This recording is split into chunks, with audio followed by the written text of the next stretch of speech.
This is Ari Koretsky, and welcome to Jews You Should Know, introducing the broader community to interesting and inspiring Jewish men and women making a difference in our world. Some are already famous, some not yet so, but each is a Jew you should know. We are back with another fabulous episode of Jews You Should Know. An exceptional woman this week, Dr. Erica Brown, is such a polymath. She is a biblical scholar, author of many different books, an expert in leadership, crisis management, a close disciple of the late and great Lord Rabbi Jonathan Sacks, and the recent appointee as the director of a academic and leadership institute based out of Yeshiva University in New York that has just been founded in Rabbi Sack's name and in propagation of his incredible and voluminous teachings. In addition, Erica has a fabulous and fascinating life story, her own personal Jewish journey, and as a member of the Silver Spring community, I'm honored to live in her environs, along with so many other incredible Jewish men and women. Meanwhile, a reminder is always to follow us on social media at Jews You Should Know, spelled out fully, on Instagram and Facebook, Jews You Should Know with the letter U on Twitter. Follow or subscribe wherever you're listening, whether that's Apple Podcasts, Google, Stitcher, Spotify, wherever pods are cast. Comments or questions to jewsyoushouldknow@gmail.com. And now to our conversation with scholar, leadership expert, and wonderful Jewish role model, Dr. Erica Brown. We are here with Dr. Erica Brown, a Bible scholar, a leadership expert, noted and acclaimed speaker and author, and, for me, a neighbor. So how are you, Erica? I'm fine. Thank you very much. Thanks for having me. I'm so happy to have you. And the truth is, sometimes there's so many amazing people in the area where we live in the Silver Spring, DC suburbs area. And I've had a bunch of my neighbors on my hit list, so to speak, for years already. And I'm kind of slowly making my way through people. So you're definitely one of those who I've been thinking of speaking to for so long. And I'm thrilled to finally do that. So Eric, as much as I know about your public profile, and I've seen you in action, so to speak, and read some of your works, but I really don't know much about where you're from and what your upbringing was like. So tell us a little bit about that early origin story. Yeah, sure. I should say in beginning that I just started in January a new position as the vice provost for values and leadership at Yeshiva and the Yeshiva University, and running the Sacks, the Rabbi Lord Jonathan Sacks Center for Values and Leadership, in honor of my beloved teacher, Rabbi Jonathan Sacks. And I guess I'll get to that when we talk about that. So that's been sort of new and exciting, and I wanted to give you that update. So I was born in Pittsburgh. Dad was a professor at Carnegie Mellon. So that was my early years there. It was actually very meaningful for me. After the massacre in Pittsburgh, I spoke at the Shloshim. I went back to speak to the community, which included not only members of shuls across Philadelphia, but also the police were there. There were firefighters there, and there were people from all over the community there. So that was quite extraordinary. I spent my early formative years in Europe. My father was a professor in Louvain in Belgium, and I was there, and I spent a year in England. My English connections go deep. I've been drinking tea with milk for many, many years. Ended up marrying a Brit. So I was going to say, I think your husband is also a Brit. Yeah. So yeah. What kind of professor was your father? My dad was a professor of industrial psychology. That's where he did his doctorate in Berkeley, and he did a lot of early management consulting. So the leadership work that I do comes to me sort of naturally in the blood. Interesting. And what was your father and your parents in general? What was their Judaic background? Were they, longtime Americans, or had someone recently come over from across the pond? My father's side was a longtime American. My mom was born in Poland, in Zakrzewicz. She was a child survivor of the Holocaust. My grandparents' entire village was exterminated in one day. It was very traumatic. We lost a lot of members of our family. My grandparents had left their village My grandfather ended up walking into Auschwitz, actually. He had no food and he was in no place to go. He was a tailor. That's how he kept alive. My grandmother was a seamstress and took my mother, and they walked to various clients to try to hide for a period of time or get food. And that was very hard going. My grandmother was in Majdanek, and my mother was removed from the concentration camp and put in an orphanage in Lublin. Amazing thing is when my grandparents were released, they were both in Auschwitz, and they were released one day apart from each other, one by the British and one by the Americans, but they had no idea that the other was alive, and they had no idea that my mom was alive. So they had already been married with a child before the war. Married with a child before the war. My grandfather had nowhere to go. And he's shared with me that one of the hardest things about surviving is that there's no place to go back to. You know, we tend to think of, well, at least you survived, but you survived for what? And right. The Haganah, the Israeli army, had come to recruit and take survivors to Israel. So he was actually in a DP camp in Italy on his way to Israel. He heard that an orphanage had been let out in Lublin, and he found my mom. And then within the year, they found my grandmother. That is just absolutely incredible. How old was your mother at this time? My mom was probably, I want to say she was probably 5 or 6. We actually had an incredible thing happen. I want to say it was 2 years ago, that someone who was doing research on this particular orphanage contacted my mother. She found 2 women who are still alive in Israel, and she brought them together, my mother and this other woman. And so for the first time, we saw pictures of my mom in that orphanage. And Ari, I have to say, something that was so moving. My mom was holding a doll in this photo. I'd seen very few pictures of her. Sure. Certainly no pictures of her at that age. Some pictures of her when she came to the United States. And that doll was very significant for her. She felt like, oh, I had a toy. I didn't know that I had any toys. I had something, right. Right. And I had any vestige of childhood. And I think in some way it's harder for the children because it's this legacy of absences. You know, it's all the things that you didn't even know children were entitled to, like safety and security. And she didn't speak for a long time because she was silenced in hiding. So so it's complicated. It's complicated. Fabulous. But a miracle. A miracle. Oh my goodness. Talk about a miracle. Absolutely. Does your mom have any memories of that time, or she was just too young? I think she was young, and I think a lot of those memories were blocked out. Sure. Because I think it's hard to live. It's hard to walk and talk. And, you know, my grandparents were very, very funny. My grandmother lived to 100, my grandfather till 95. They were married for 72 years, actually, which was incredible. They had another child, my Aunt Diane, Tante Dina, after the war. And so my grandparents they didn't talk about it a lot. They talked about it more when we were older. As well, I think was fairly common as the years went on, and more to grandchildren than to their children and things like that. How did your parents locate each other? Was it through one of those kind of lists that were posted or sent out? My grandparents did find each other through those lists, you know, people, you know, in the joint and others. Yeah.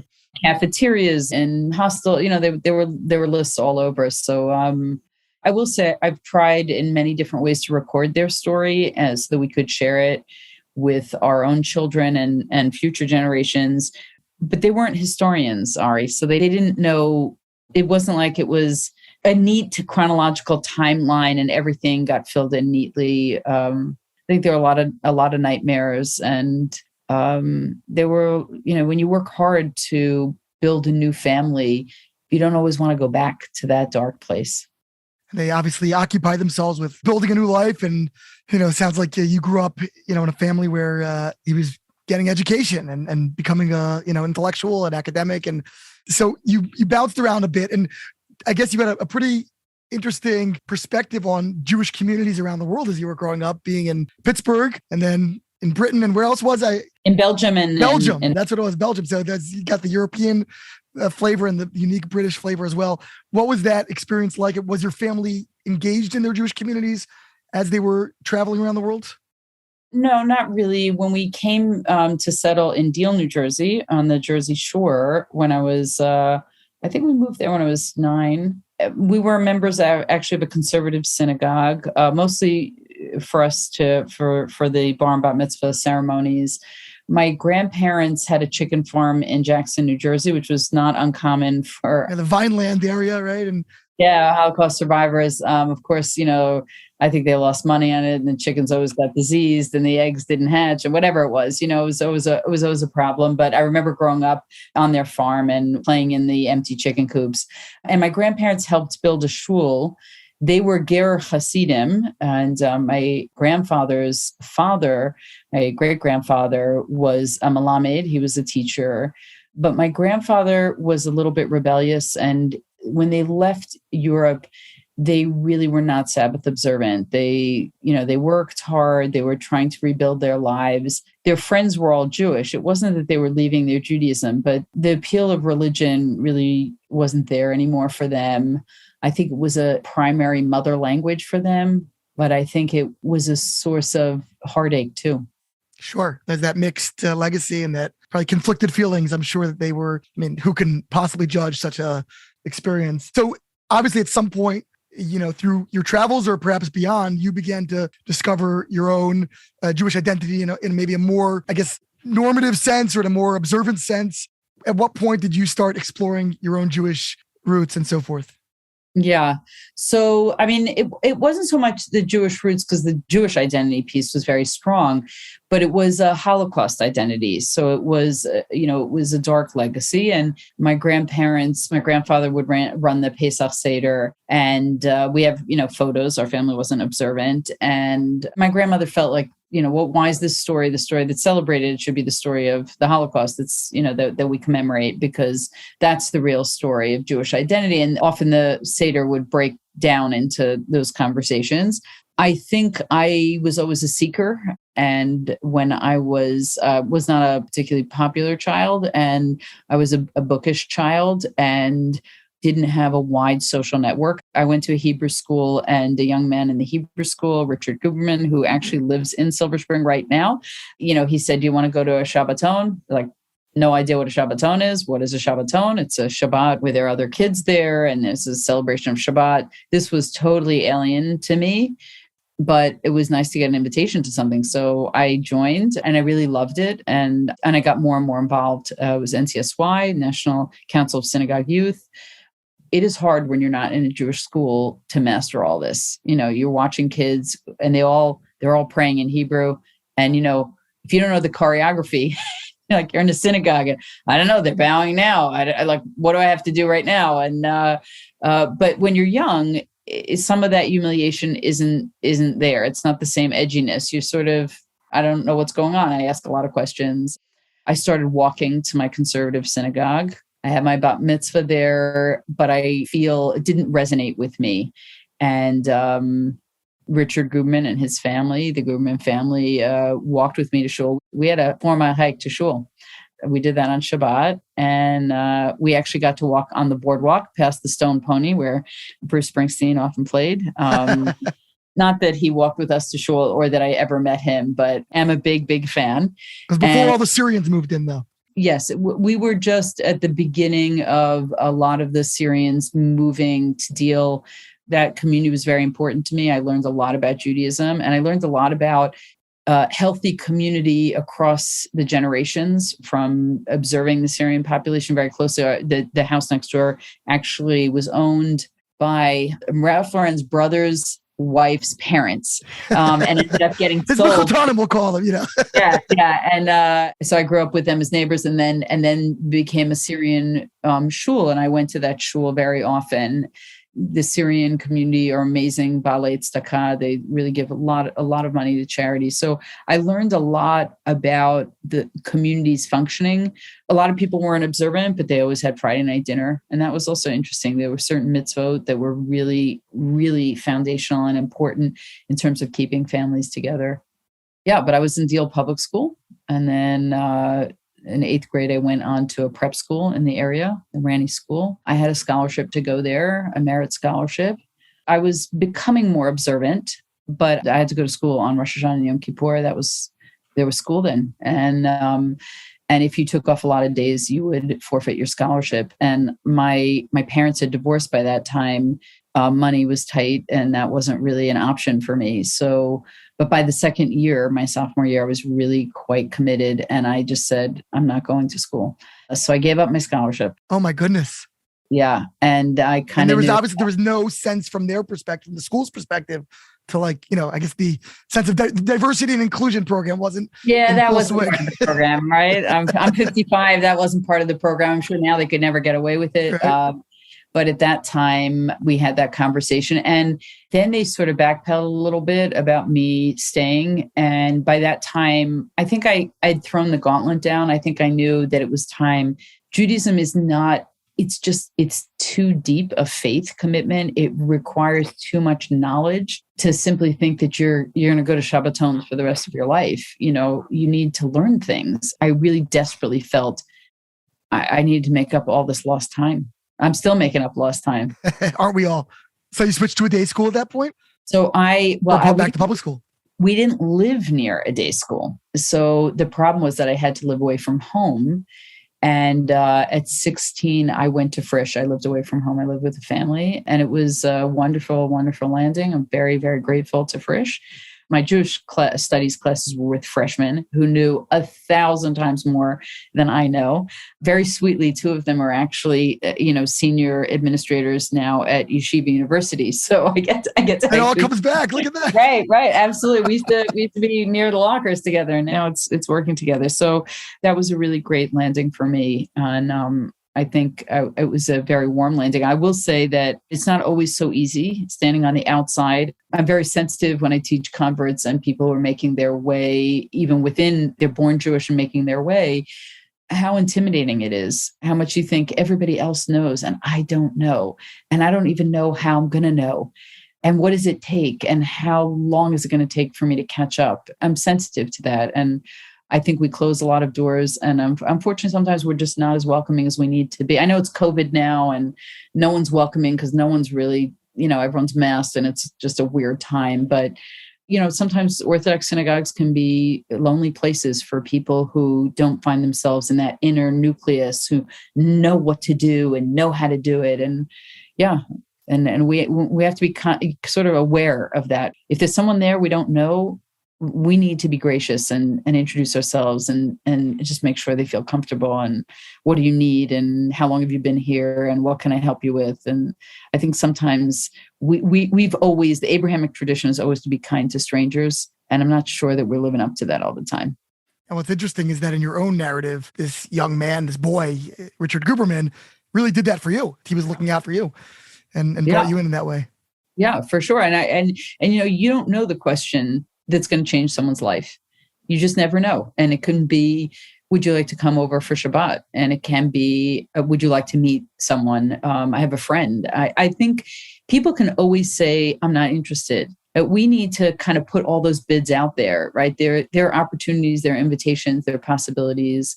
And sometimes a question lands on you at the right time, right? When you're a lonely kid and you're looking for friends and the peer group in school doesn't seem to be quite safe. And, my parents were going through a difficult divorce. So there was a refuge there. And maybe in another time in my life, I wouldn't have felt it. But I've come to really, really appreciate the way that small questions asked by strangers can change someone's life.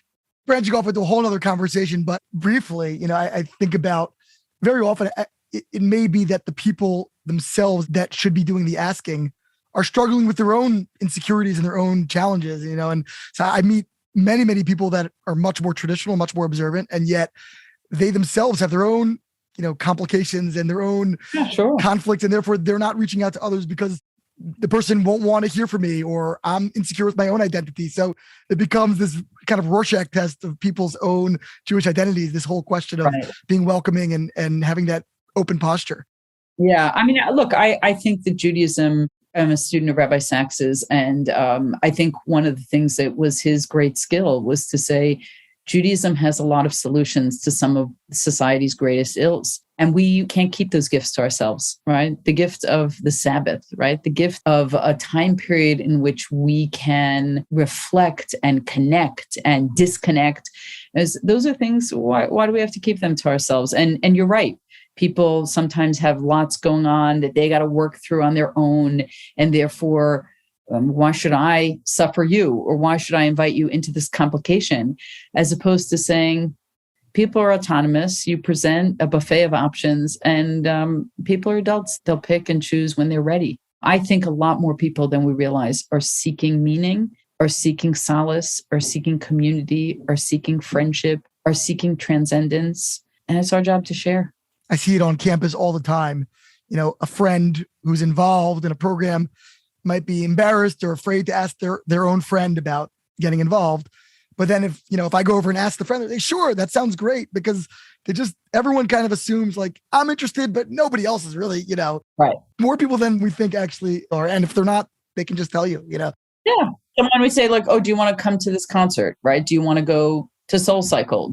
I know in my own profession of adult education, the number one way we get people to classes is the power of invitation. And that's true for virtually every aspect of life, is the power of invitation. And again, we're almost projecting a no, as opposed to saying, sometimes it's going to be a yes. And sometimes you were there at the very moment when someone needed that invitation. Good message for fundraising as well.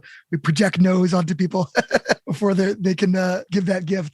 But what I'm really interested, Erica, is that you were an NCSY kid, which I myself was as well. I had a tremendous influence from NCSY, and I was on the national board and all these different deep engagements there. And for me, I would say my involvement there primarily invested me with a deep emotional attachment to Judaism.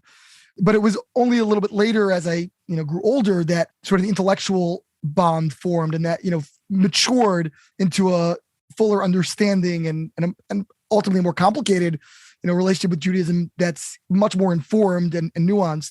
You described yourself as a bookish kid, and yet you were also drawn to sort of this powerful emotional environment. So at what point did you evolve in your awareness or connection to Judaism and sort of allow your bookish side, your intellectual side, kind of catch up with the emotional connection that had forged through NCSY?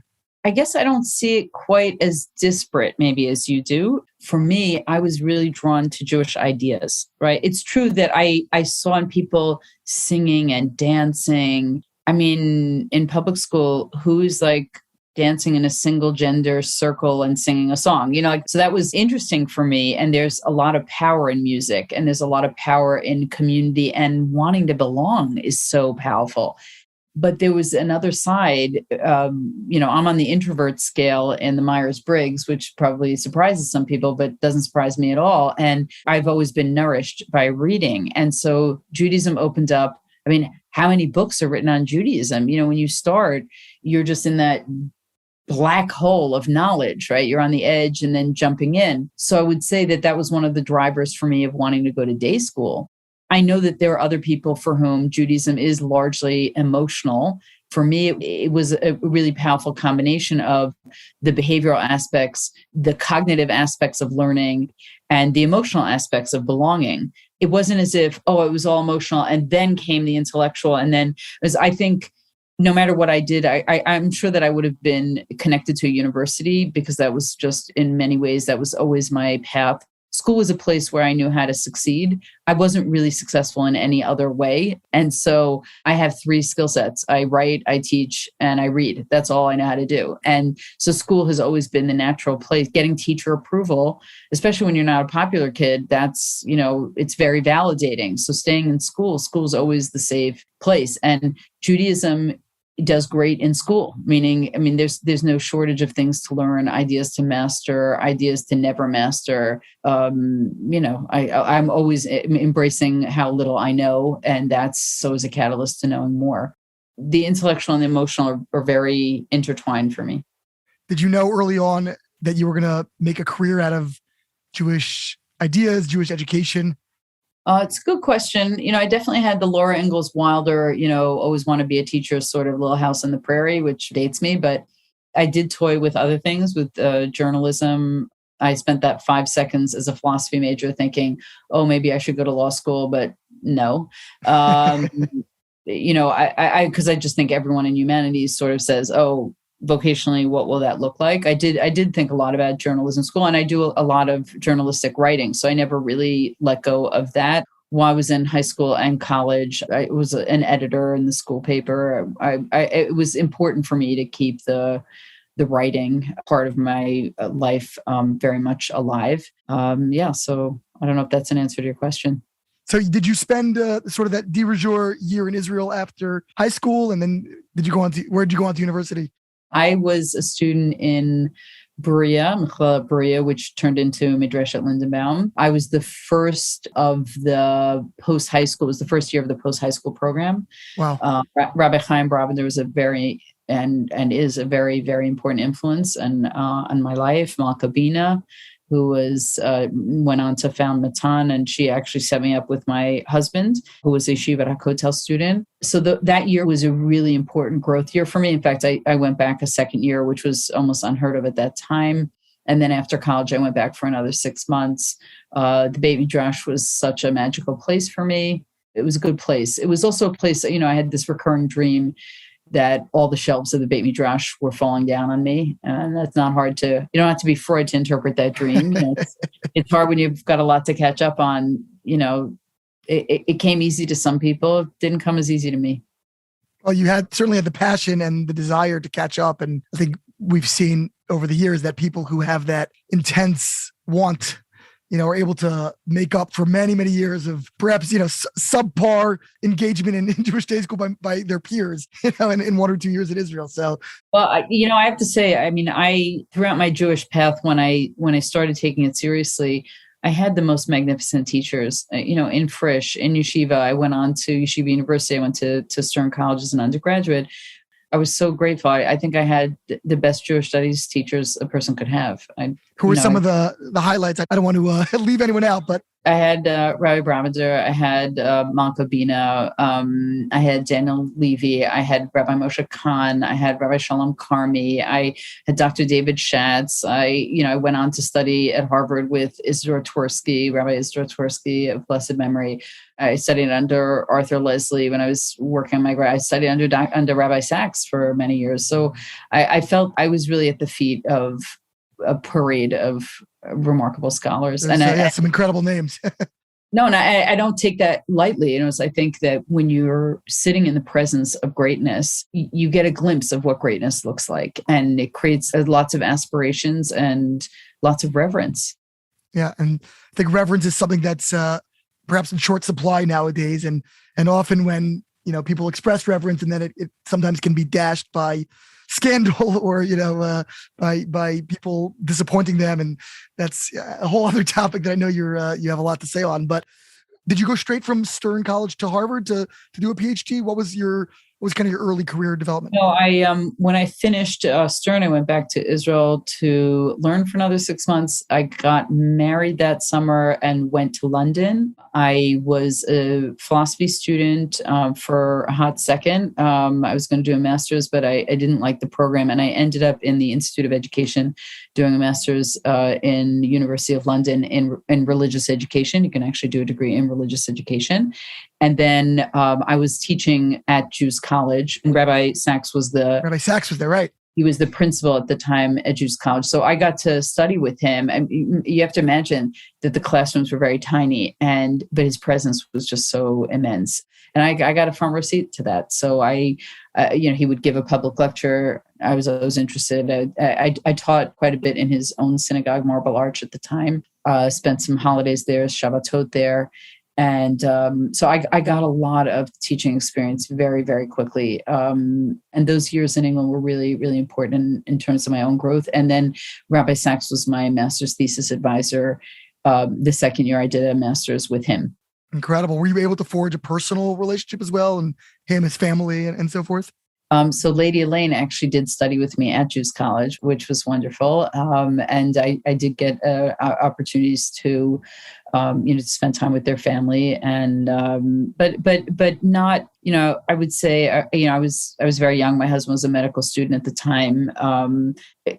I understood that he was on the fast track to greatness. We made Aliyah actually after 2 years there. So I think that portion of the chief rabbinate was not a time when I was living in England and I could benefit. I always came when Rabbi Sacks came to Israel, when Rabbi Sacks came to Boston, when Rabbi Sacks came to Washington. I was trying to to hear him and to connect and obviously read his books.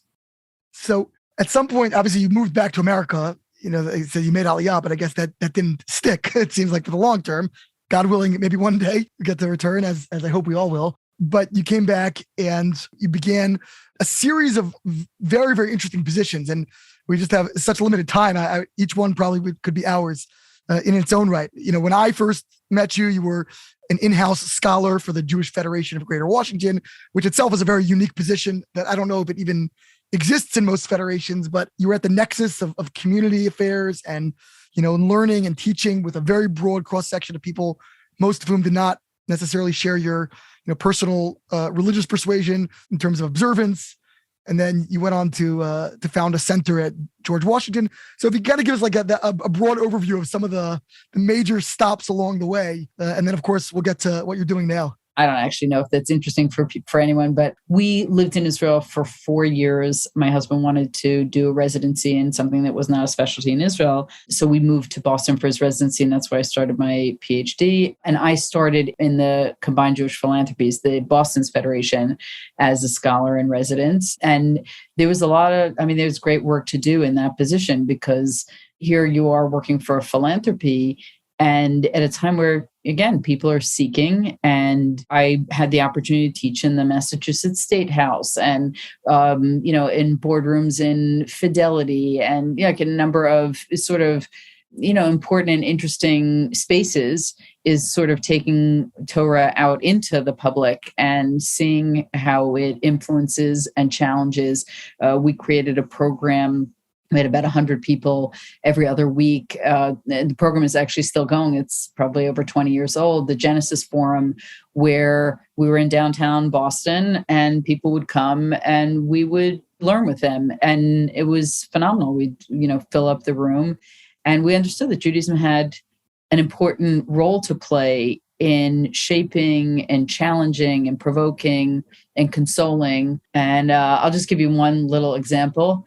My partner there, Rabbi Samuel Chill of blessed memory, he was the rabbi of the largest conservative synagogue, Temple Emmanuel, in New England. And Rabbi Chill would always say, "Erica, you never tell anyone to do anything." And I just said, who am I to say any of those things? But anyway, it was Y2K.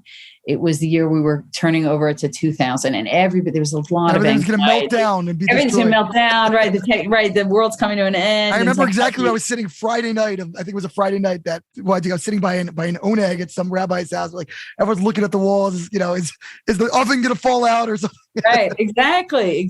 So we were in the same boat, but I was just probably I was at different places in the East Coast. Anyway, so. It's Wednesday and I'm giving my Genesis Forum talk, and I'm giving it about Jewish time. And I'm citing something about Nachmanides. And towards the end, I just kept Rabbi Chill's voice was in my head. And I talked a little bit about the fact that it was falling out on Shabbat. And Shabbat is this enduring marker of Jewish time. And my face got all red. And I said, before you go out to celebrate for New Year's, you might want to light Shabbat candles. Now, it just was so out of character for me to say anything. And I said, and if anyone wants to come to my house for Shabbat, you're invited. And a bunch of people contacted me and said it was the first time I lit Shabbat candles. And again, we'll go back to the earlier part of our conversation about the power of invitation. I think I held back the intellectual part of me, felt like I'm going to talk about something. And if you want to integrate it, you'll make those connections. But I needed to do that for people, is to suggest maybe there's a ritual that can help you. And by inviting people, we're not coercing people. We're just saying this is something, and I'm going to tell you my story. This is why it's meaningful for me. And you can take that where you want it to go. And so when we moved here, we went back to Israel for another 2 years. 3 of our 4 children are born there. And Israel is a very central and defining part of who we are as a family, as Jews, and as it's our homeland. It's a central address for Jewish identity. We did come back here. That'll be a separate conversation, but we did come back here 20 years ago, actually.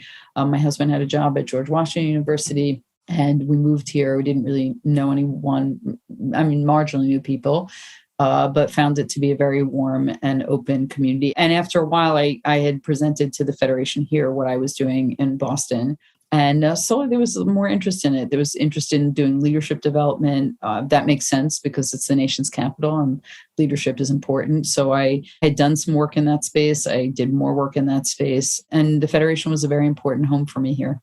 You've written a couple of books along the way as well. Did that start concurrent to the Federation position, or did that grow out of your doctoral work?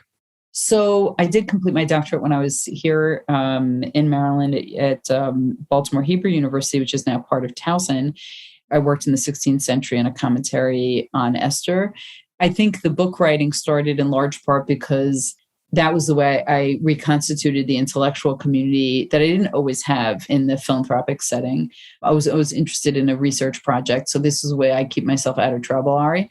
We all find our different ways, and writing books was mine. It was either the library or the nightclubs, Eric. I could tell those are the exactly. That was choices.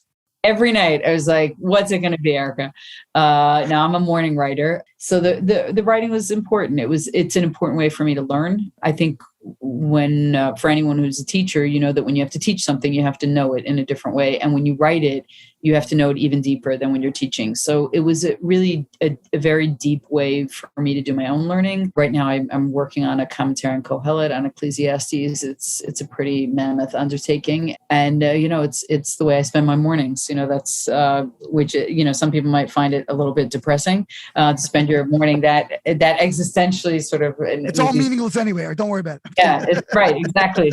And actually, one of the lines in the book is Larbot Sfarim Ein Kates. For the making of books, there is no end. So what's the point of the book? And I've asked myself that many times. But yeah, it's for me. You've also written more widely on more, I would say, popular issues, right? Things like scandal and yes. Faith in crisis, communities in crisis, and things of that nature. Yeah. Have those been born of just personal interest or events that you've experienced in your own life? Yes, scandal is not a personal interest. I think, and maybe this comes from someone who, obviously I became observant when I was very young. So I wouldn't call myself a Baal Tshuva in the traditional sense of someone who is, in their adult years. I've grown up and I've had the benefit of a lot of Jewish education, but that there is some outside piece of this where you're a participant observer and you can see sometimes things that other people see, but they're not willing to actually name. And I think it's important. I read broadly in terms of newspapers, the New Yorker, the New York Review of Books. And I'm trying to podcasts. I'm sort of listening. What are people talking about? What's going on that needs a response? When I'm writing, it's usually a problem that's bothering me, and I'll sit on it for a long time and I'll talk to people about it and I'll read a lot about it. And then comes the writing.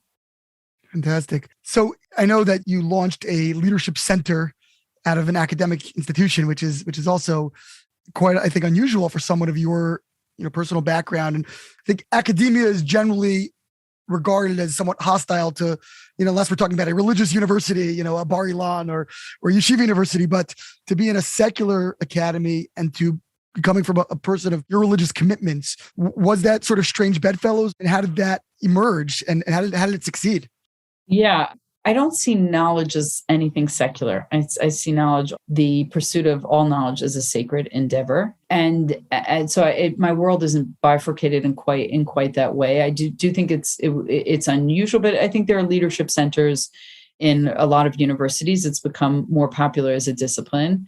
We worked at the Mayberg Centers, deeply grateful to the Mayberg family and to the Mayberg Foundation for seeing the importance of this and for all the work that they've done at George Washington University, including their support of the Hillel and their new building, and all that Louis Mayberg, who's a graduate, invested in creating a Jewish community in the beautiful new Hillel building that was just erected there. And yeah, fantastic. And I do think there's something very powerful about studying leadership and then being able to walk a few blocks to the Lincoln Memorial and those memorials continue to be very inspiring for me. People who had to make very, very difficult decisions, lots of personal sacrifices at inflection points in our country's history. So I think there's something quite natural about studying leadership. And I think that the religious traditions and mainstream, and not only Western faiths, but but Buddhism and other wisdom traditions think a lot about leadership. They think about succession. When you have an ancient tradition, how does it live? It lives because there are heroes and leaders and thinkers and followers who believe in it and believe in continuity. And so I actually think that we don't think enough about the intersection of faith and leadership. If we did, we might have different political leadership right now. And by faith, I don't mean an evangelist commitment or sort of towing certain line. I mean, what are you here to do? Who are you here to serve? How are you here to serve? Where's the role of your ego? How do you put limitations on the drive of the ego? How do you control your own narcissism? Those are really profound leadership questions. Then there's just, how do you manage difficult leadership situations? How do you create cultures of change? How do you create environments where feedback is valued, both given and taken? So I think that the role that religion plays is very, very profound. And I really do believe in some way the Torah, all of the Torah, I mean, by that I mean the Tanakh, the entire corpus of the Hebrew Bible, is really invested in this question of leadership. And there's virtually no space where leadership issues don't appear. I mean, I know that the whole notion of Robert Greenleaf's servant leadership the concept emerged only a few decades ago. But if you read Rabbi Sack's, as I've been blessed to do over many volumes of his, and that's a recurring theme as he traces the core principles of leadership from ancient history, through the Torah and all of our wisdom. And I imagine that his was a great influence on you in this regard as well. I do have to say, I think that he started writing more discreetly about leadership probably after I did, but of course, always better than I did. But well, then he got it from you, Erica. Come on. No, that he certainly did not do. I mean, I think his field is immense, and I think he's done a lot of work in ethics. And my guess is, although there's so many questions, Ari, I wish I could ask him so many questions of guidance that I wish I could ask him now. I think that he saw naturally that this was where people needed religion sometimes the most, where communities might have been falling apart, where Jewish institutions and nonprofits were struggling, boards were struggling to function well. Who runs institutions today? And COVID is presenting a whole new host of leadership questions of people having compassion and decision-making burnout, right? There is fatigue out there. There is a sense, I wasn't trained for this. I don't know what I'm doing. I don't know how to negotiate this uncertainty. In halakha, we have a concept of a sveka, right? A doubt on top of another doubt. We are just living in a mountain of these kind of doubts right now and disappointments. And it's very hard to lead people in times of uncertainty. So, then you go back. I wrote a book on leadership in the wilderness, and that was really about leading in uncertain times. And I've been thinking a lot about that book and teaching from that book during COVID, because I think we need good leadership more than ever. And there are a lot of people saying, I'm out, I'm done. When I speak to different federations, as I do often in the evenings, annual meetings and other things, I always tell people, if leading is hard right now, that it's time for you to stay in, because this is when we need you the most. This is not the time to say, I can't do this anymore. Find that extra ounce of energy, find the cheerleader, find the support, think more critically about your self-care. We need you right now. We really do. How did this latest position, Yeshiva University, this new Sack Center for Leadership, how did that materialize? Was it something that was in the works for a while? And how did you connect? Maybe it was the old locker room buddies from Prish that drew you in, but how did you, become a part of this? No, there's no locker room story here. I was in Jerusalem in August, and Rabbi Dr. Ari Berman, who's the president of Yeshiva University, asked to meet with me. I really had only met with him once before, so he was not. We had many intersecting organizations that we were involved with, including Yeshiva University and also the Jewish Center in Manhattan, but our timing had never worked, so I didn't know him personally. And we were in Jerusalem, and we were actually in Ghana, Palmon, and we were meeting outside because of COVID. And he told me about this center. I was very excited, and I still didn't understand that that he was having this conversation. That's like the theoretical, It's like, right? He's like, "Oh, that's a great idea." And why am I here? And he asked me, is this something that you'd like to do? And I was building a center that I spent 5.5 years at it in GW, and proud of and connected to. But I will share that Rabbi Sack's death was quite shattering for me personally.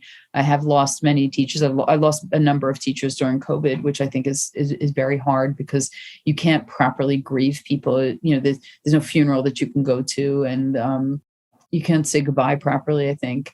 So I when he asked me, had it been in another circumstance, I don't think I would have been interested. But I think the Rabbi Sack's component of this was so profound for me, in large part because when I wrote a eulogy for him that was published, I think the last line was about the work that he left for the rest of us to do.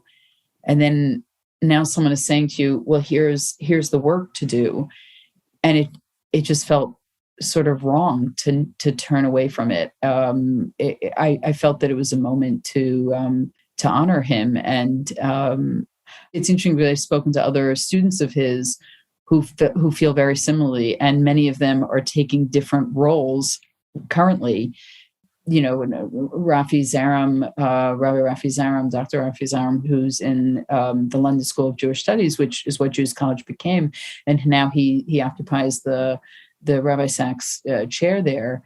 When he spoke, I believe it was last week or the week before, at his investiture, he said, "This is the privilege of my life," and I very much feel that I wish Rabbi Sacks had lived. I wish he were alive. I wish I could talk to him. I wish I could ask for his guidance. I understand that in his absence, there's work to do. I can't step into those shoes, but I can facilitate conversations and continue the conversations that he started. And we can, propagate his teachings and let more people know about them. And I just completed an article in draft form on Torah and Chachma, his approach to general and Jewish studies. When you review his corpus, it's immense. Unbelievable. It's just overwhelming. Yeah, it's astounding what he was able to write. I mean, even the introductions, let's say, to his machzors, his prayer books on the holidays. I mean, each one is like a work on that holiday, and that's one after the other it's just astounding. And it's amazing at how young, he was so young, relatively speaking, and think about what he could have achieved in another. It's almost like, our generation didn't deserve, such a prodigious output that he could have. So I'm going to disagree with you.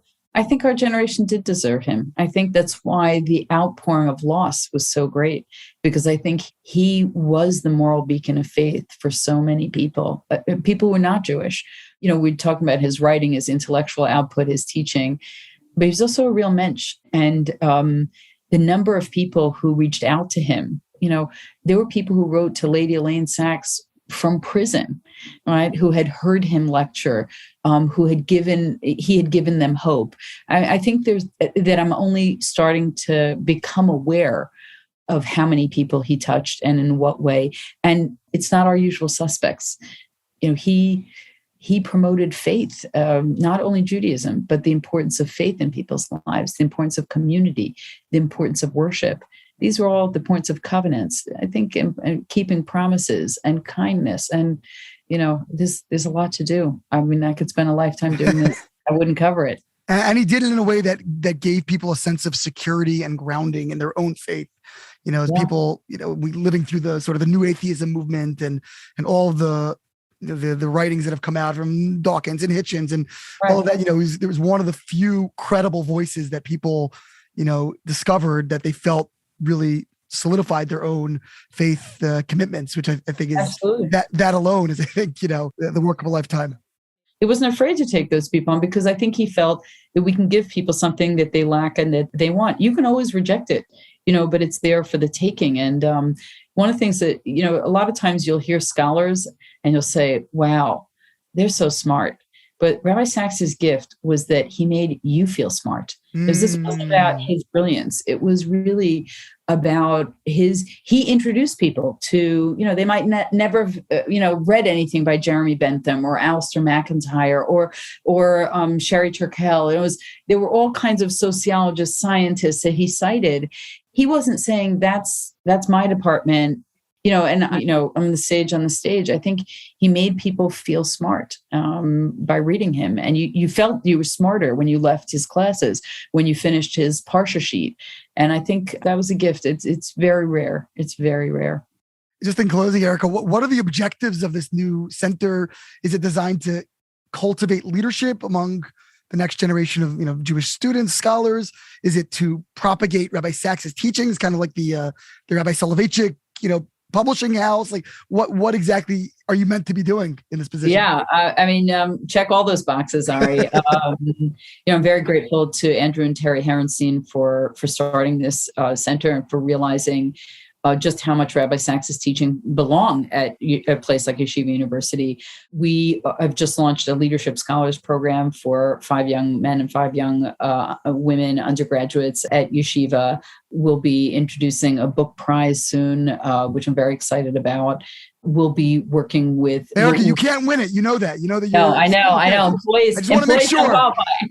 Employees don't qualify. It's like those radio prizes. If you work for the radio station. Yeah, I don't think I'd win it anyway. But we'll be developing a graduate cohort from Yeshiva University's graduate schools to do work on leadership. We'll be holding conferences and hopefully responding to issues where Judaism can shine a light on ethics and values and leadership, and doing leadership training on all levels to alumni and the broader Jewish community. So stay tuned. We've done a lot in the first 3 weeks. We'll be doing more. There's a lot of good work to do. Are you going to be all remote? Are you going to be spending a lot of time on the train, like the Joe Biden myth? I think Joe Biden takes the cell, and I'm just on the regional. It's a good thing that I love Amtrak so much. So it's good. We're managing the Northeast Corridor. Just make sure they upgrade their Wi-Fi connection. A little spotty. No, actually, I got to tell you, for a writer, not having good Wi-Fi is an extra bonus. Really? Okay, you got the focus. You got the quality time. You got to focus. You can't do those emails. So but you can't Google any, research any.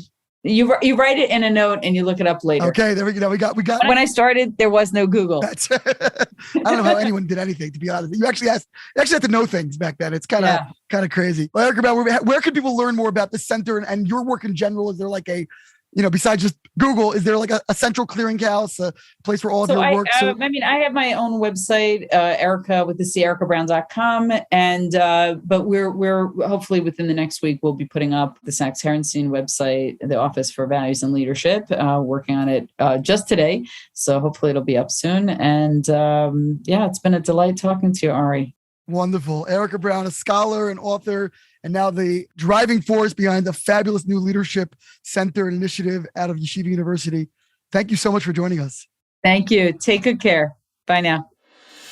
This has been Ari Koretsky on Jews You Should Know. Please visit us at JewsYouShouldKnow.com and subscribe at iTunes, Stitcher, or wherever you consume podcasts. Find us on social media at Jews You Should Know. If you'd like to become a supporter of this podcast, we would greatly appreciate that, and you can do so by visiting patreon.com. That's patreon.com/Jews You Should Know. Finally, if you have enjoyed this podcast, please leave us a review so that we can continue to grow and introduce many more people to Jews You Should Know.